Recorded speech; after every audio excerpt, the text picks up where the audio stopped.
October 22nd. A Word in Season to the Weary by Brother Bakht Singh. For what fellowship hath righteousness with unrighteousness?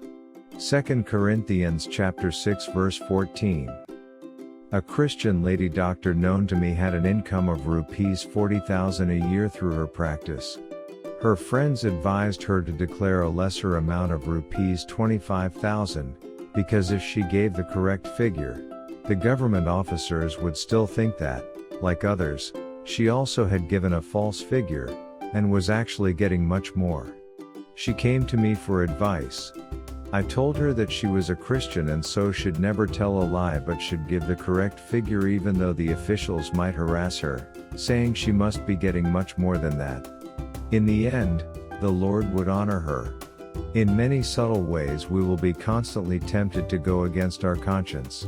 We should not be deceived by the hope of some earthly gain to surrender our moral integrity.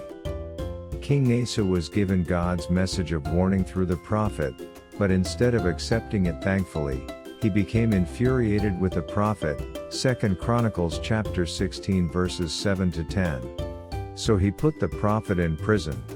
However, this did not change God's message, and Asa was troubled by wars for the rest of his life.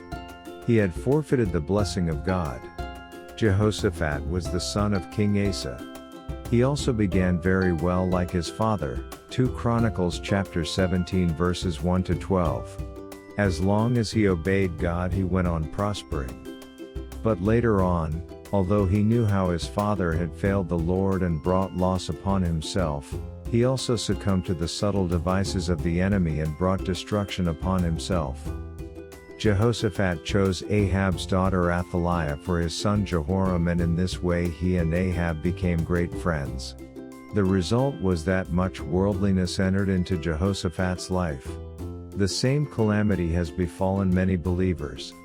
At first they showed much zeal for the Lord. They always carried their Bibles with them and witnessed and preached very boldly. Then the time came for them to arrange the marriage of a son or daughter. Tempted by worldly gain and prosperity, they made alliances with ungodly families.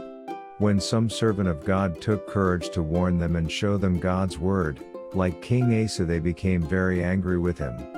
As a result, now they have fallen into sorrow and shame.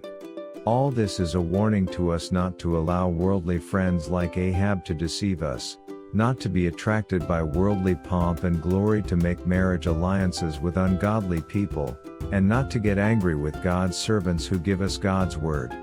On the other hand, we are exhorted to obey God and honor His living word at all times and at any cost.